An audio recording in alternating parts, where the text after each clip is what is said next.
হস্তমৈথুনের শরীয়ী বিধান কি, এক্ষেত্রে অভ্যস্তদের আত্মনিয়ন্ত্রণের উপায় কি, খুবই গুরুত্বপূর্ণ একটি প্রশ্ন। আজ যুব সমাজ ধ্বংসের দ্বার প্রান্তে চলে যাচ্ছে। অনেক যুবকরা ব্যক্তিগতভাবে আমাদেরকে জানান, ভাইরা আমার, হস্তমৈথুন একটি হারাম এবং কবিরা গুনাহ। জেনা করা যেরকম গুনাহ হারাম, হস্তমৈথুন করাটাও কি হারাম। আল্লাহ রাব্বুল আলামিন কোরআনে কারীমে সূরা মুমিনুন 18 নম্বর পারার প্রথম সূরা আল্লাহ তাআলা বলেছেন, ওয়াল্লাযীনা হুম আনিল লাগবি ওয়াল্লাযীনা লিফুরুজিহিম হাফিজুন ইল্লা আলা আজওয়াজিহিম আও মা মালাকাত আইমানুহুম ফাইন্নাহুম গায়রু মালুমিন ফামান ইবতাগা ওয়ারাআ যালিকা ফাউলাইকা হুমুল আদুন। বৈধ স্ত্রীর মাধ্যমে যৌন চাহিদা চরিতার্থ করা ছাড়া অন্য যত পদ্ধতিতে মানুষ যৌন চাহিদা চরিতার্থ করে, হাত দিয়ে বা অন্য কোনো উপায় হস্তমৈথুনের মাধ্যমে, আল্লাহ বলেছেন তারা হলো সীমা লঙ্ঘনকারী। তারা কি? তার মানে হারাম। একটি যঈফ হাদিসে এসেছে, লাআনাল্লাহু নাকি হাইয়াদি, যে ব্যক্তি হস্তমৈথুন করে আল্লাহ লানত তার উপরে বর্ষণ হয়। যদি এই হাদিসের সনদ নিয়ে অনেক মুহাদ্দিসগণ আপত্তি তুলেছেন, কিন্তু এই ব্যাপারে পৃথিবীতে কোনো আলেমের দ্বিমত নাই যে হস্তমৈথুন করা একটা হারাম কাজ, একটা হারাম।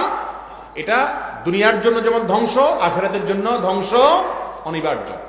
মুশকিল হলো এই নেশা থেকে বাঁচতে পারে না যুবকরা। বাঁচার জন্য কয়েকটা পরামর্শ। নাম্বার 1, হস্তমৈথুন থেকে বাঁচার জন্য সবচেয়ে কার্যকর হলো যে সমস্ত হারাম জিনিস দেখার কারণে হস্তমৈথুনের আগ্রহ জাগ্রত হয় সেগুলো দেখা বন্ধ করা।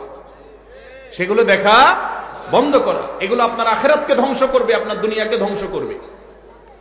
এগুলো থেকে সরে আসার জন্য হিম্মত লাগে, সৎ সাহস লাগে। মোবাইলটাকে ফরম্যাট দিয়ে দেন, ফেসবুক আইডি ডিঅ্যাক্টিভ করে দেন, ইউটিউব অ্যাপ দেখেন না মোবাইলে। অর্থাৎ যেই সমস্ত জায়গাতে হারাম জিনিস দেখে আপনি হস্তমৈথুনের দিকে অগ্রসর হন, সেগুলো দেখা কি করতে হবে? বন্ধ করতে হবে।